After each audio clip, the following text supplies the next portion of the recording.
নবম শ্রেণীতে যারা পড়াশোনা করো তোমাদের অর্ধবার্ষিক পরীক্ষা 2026 বাংলা দ্বিতীয় পত্রের আজকে ভিডিওতে আমরা এমসিকিউ গুলা শিখবো। এর আগের ভিডিওতে আমি তোমাদেরকে শিখাইছি লিখিত অংশগুলা। এই যে লিখিত রচনামূলক অংশগুলাতে 70 মার্ক, এইগুলার ক্লাস অলরেডি আমরা নিয়ে নিছি। এখন তোমাদেরকে এমসিকিউ শিখাইবো। তো দেখো শিক্ষার্থী বন্ধুরা, তোমাদের 30টা এমসিকিউ আসবে। তো 30টা এমসিকিউ যদি তুমি পারো তাহলে তুমি 30 মার্ক পাইবা। তো চলো আজকে ভিডিওতে এমসিকিউ গুলা শিখবো। দেখো মনে করো এই এমসিকিউ গুলা তোমাদের পরীক্ষায় আসছে, ঠিক আছে? তো দেখো 1 নাম্বার, উপমহাদেশে ব্রাহ্মী লিপির জন্ম হয় প্রায় 2500 বছর আগে জন্ম হয়। A grammar of the Bengal language, বইটি রচয়িতা কে? বইটির রচয়িতা হলো নাতানিয়েল ব্রাসি হেলহেড। এরপরে দেখো 3 নাম্বারটা, বাংলাদেশের মধ্য দক্ষিণ অঞ্চলে কোন উপভাষার ব্যবহার পাওয়া যায়? বাঙালি উপভাষার ব্যবহার পাওয়া যায়, এটার উত্তর হবে বাঙালি। এরপরে দেখো, মুগ গহরের কোমল তালুর পেছনে ঝুলন্ত মাংসপেশির নাম কি? তালুর পেছনে ঝুলন্ত মাংসপিষ্টের নাম কি? এটা হলো আলজিব, ঠিক আছে শিক্ষার্থী বন্ধুরা। এরপরে দেখো, স্বরবর্ণের মোট কয়টি সংক্ষিপ্ত রূপ রয়েছে? স্বরবর্ণের মোট রূপ রয়েছে 10টি রূপ রয়েছে, সংক্ষিপ্ত রূপ, ঠিক আছে। লাউ শব্দের এটা হবে রস্য উত্তর। এরপর দেখো, মুহপ্রাণ স্বরধ্বনির উদাহরণ হ হবে। এরপর সাধারণ এর সঠিক উচ্চারণ হবে সাধারণ। এরপরে দেখো শিক্ষার্থী, কোনটি লগ্নক? এটা হলো বিভক্তি। উগ্র অর্থ প্রকাশ পেয়েছে কোন উপসর্গ যুক্ত হয়ে?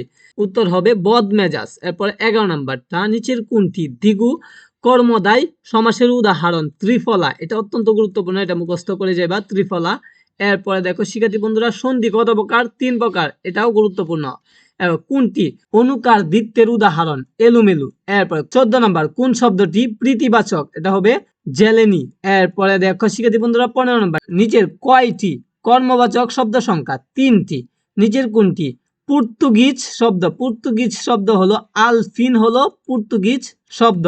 এরপরে দেখি 17 নাম্বারটা, নিজে, স্বয়ং ইত্যাদি কোন সর্বনামের উদাহরণ? এটা হলো আত্মবাচক সর্বনামের উদাহরণ। এরপর একটা নাম ক্রিয়া, ঠিক আছে। বিশেষ্য, বিশেষণ বা ধনাত্মক শব্দের শেষে সরায়া বা আনুপত্যয় যুক্ত হয়ে যে ক্রিয়া গঠিত হয় তাকে বলা হয় নাম ক্রিয়া, ঠিক আছে। কোনটি ধরনবাচক ক্রিয়া বিশেষণ? এটার উত্তর হবে টিফ টিফ বৃষ্টি পড়ছে, ঠিক আছে। সে কাজ ছাড়া কিছুই বুঝে না। এই বাক্যে ছাড়া কোনটি? এই বাক্যে ছাড়া একটি অনুসর্গ। মানিলুকের বহুবচন করার সময় নিচের কোন লগ্নকটি ব্যবহৃত হয়? বিন্দু। এরপরে দেখো শিক্ষার্থী বন্ধুরা 22 নাম্বারটা, খবরটা তুমি আমাকে চিঠিতে জানিয়েছিলে বাক্যটি কোন কালের উদাহরণ? পুরাগঠিত অতীতকালের উদাহরণ।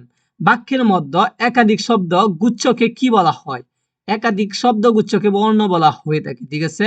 বর্ণগুলা একত্রিত হয়ে কি হয়? বাক্য হয়। এরপরে দেখো, কোন কারকে স্থান, কাল, বিষয় ও ভাব নির্দেশিত হয়? এটা হলো অধিকরণ কারকে। উক্তি কত প্রকার? উক্তি 2 প্রকার। বাক্যের কোন অংশ বাদ দিতে চাইলে সেখানে কোন বিরাম চিহ্ন ব্যবহৃত হবে? ত্রিবিন্দু। এরপরে দেখো শিক্ষার্থী বন্ধুরা 27 নাম্বারটার উত্তর হবে অর্ধবদল। এরপরে দেখো 28 নাম্বারটার উত্তর কি হবে? কান ভাঙানো, ঠিক আছে। এরপরে 29 নাম্বার, বৃক্ষ শব্দের সঠিক প্রতিশব্দ কোনটি? মহিরু। এরপরে দেখো 30 নাম্বারটা, সংহত শব্দের বিপরীত শব্দ কোনটি? এটা হলো বিভক্ত। বিভক্ত হলো সংহত শব্দের বিপরীত শব্দ। রচনামূলক ক্লাসটা যারা দেখো নাই, আগের ভিডিওতে আমি দেখায় দিছি এবং বুঝাই দিছি কত পৃষ্ঠা করে লিখবা, সম্পূর্ণ তোমাদেরকে বুঝাই দিছি। তো সকলকে ধন্যবাদ ভিডিওটি দেখার জন্য। তো এইভাবে প্রত্যেক পরীক্ষার সাজেশন আমরা দিয়ে থাকি আমাদের চ্যানেলে, অবশ্যই চ্যানেলটা সাবস্ক্রাইব দিয়ে রাখো।